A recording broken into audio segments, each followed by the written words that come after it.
Okay, hey, all right, example 4. Okay, and I'm going to try to get a little bit quicker on these. I know this is a bit of a pain.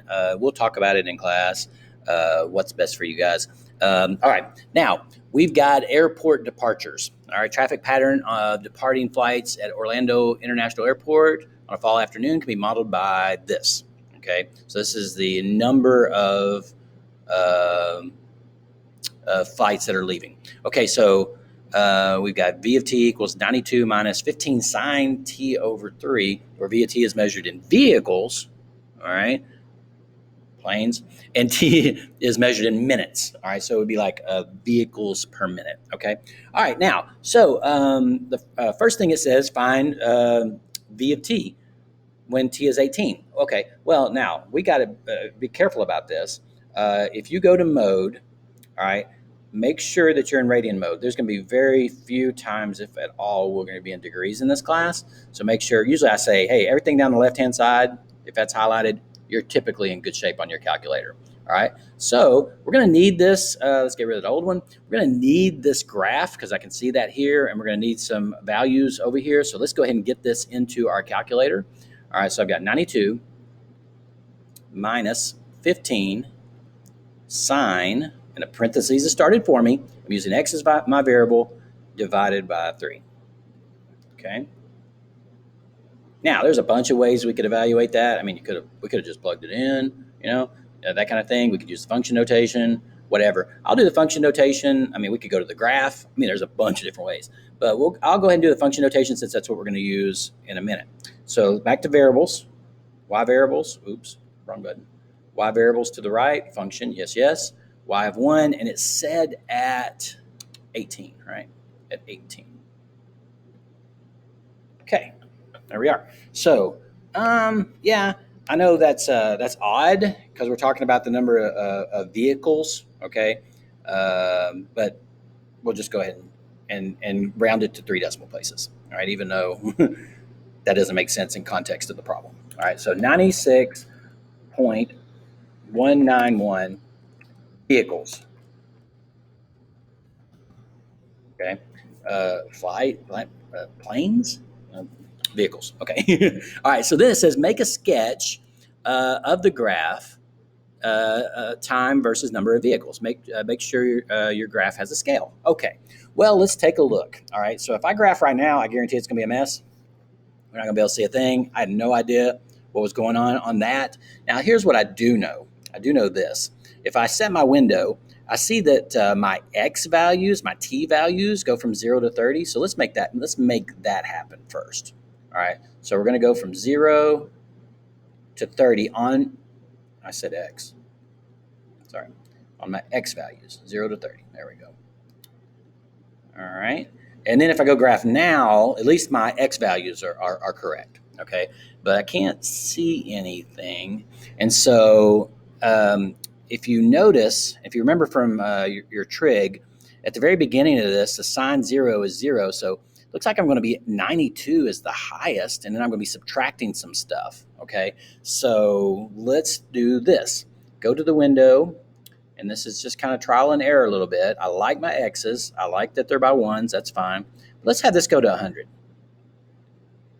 Now, 92 really is going to probably be the start of it, but let's take a look. All right.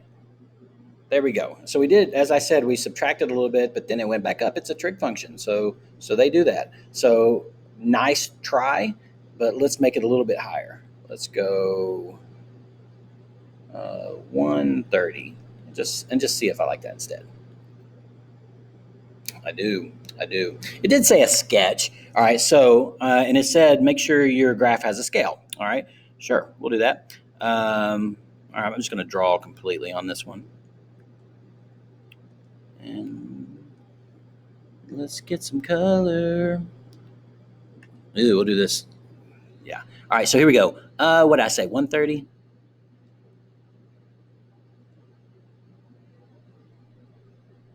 Okay. And that's number of vehicles. And then, of course, over here was 30. Okay.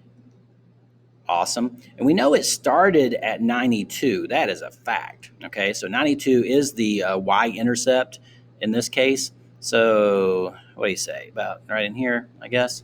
So I'm going to start that at 92, and I'm going to try. And we knew it was going to be subtracting at the beginning, all right, and then it went.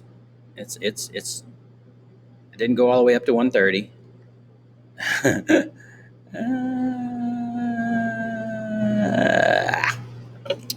I'm happy with it. I'm happy with it. So that's how you kind of got to do. I get scared with the Zoom Fit. All right, Zoom Fit doesn't always do what you want it to do.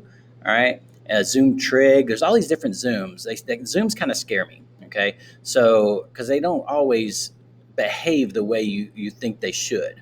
All right, so like if I do hit Zoom Trig, I mean, let's just see what it does. Totally hate it. All right, so that's not good. So how about a Zoom Fit? Trying to fit the graph in there. See what that looks like. Okay, all right, I'm not hating you, but this is all negative values, and we needed to go up to 30. So really setting your window, the proper values or values that will work are the best way to go. Okay, so then, all right, next we're back to average rate of change. All right, so my average rate of change. So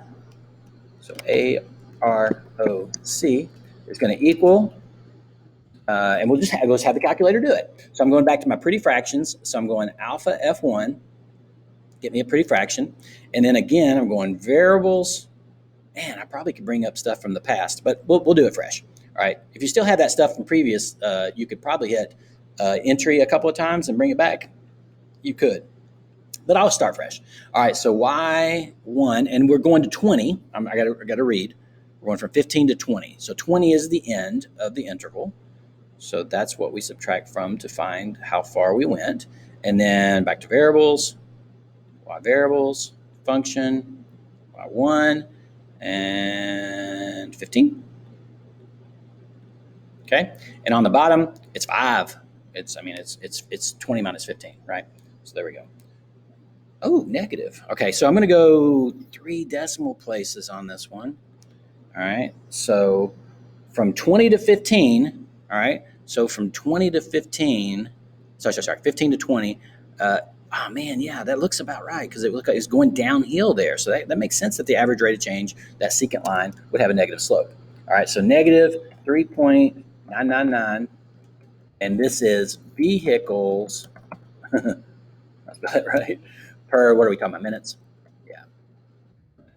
Okay, good. All right, so then it's like, okay, here we go.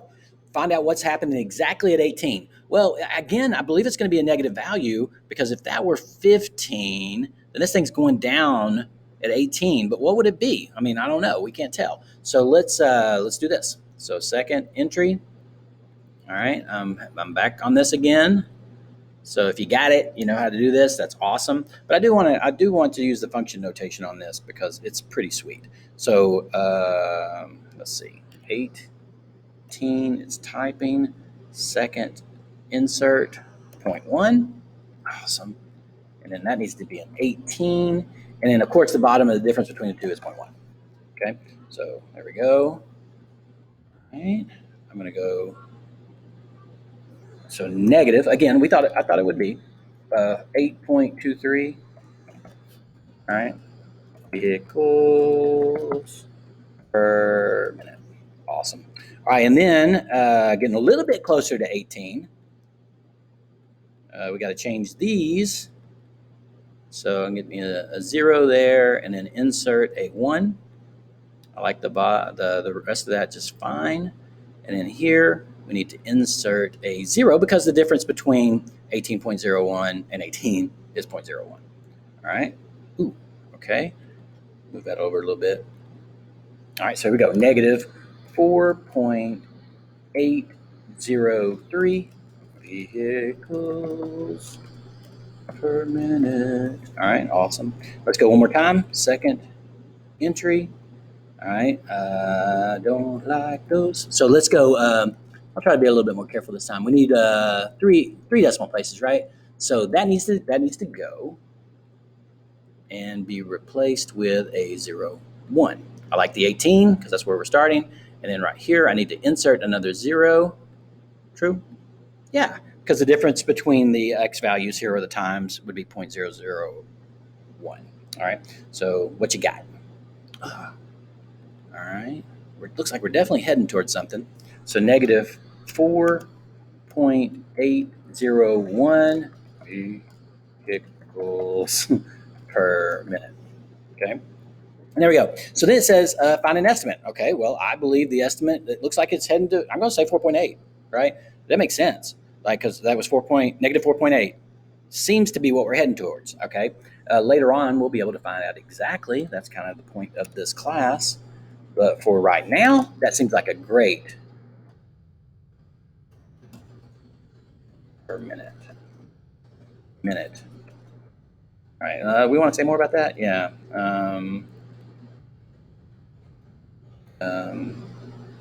The rate of change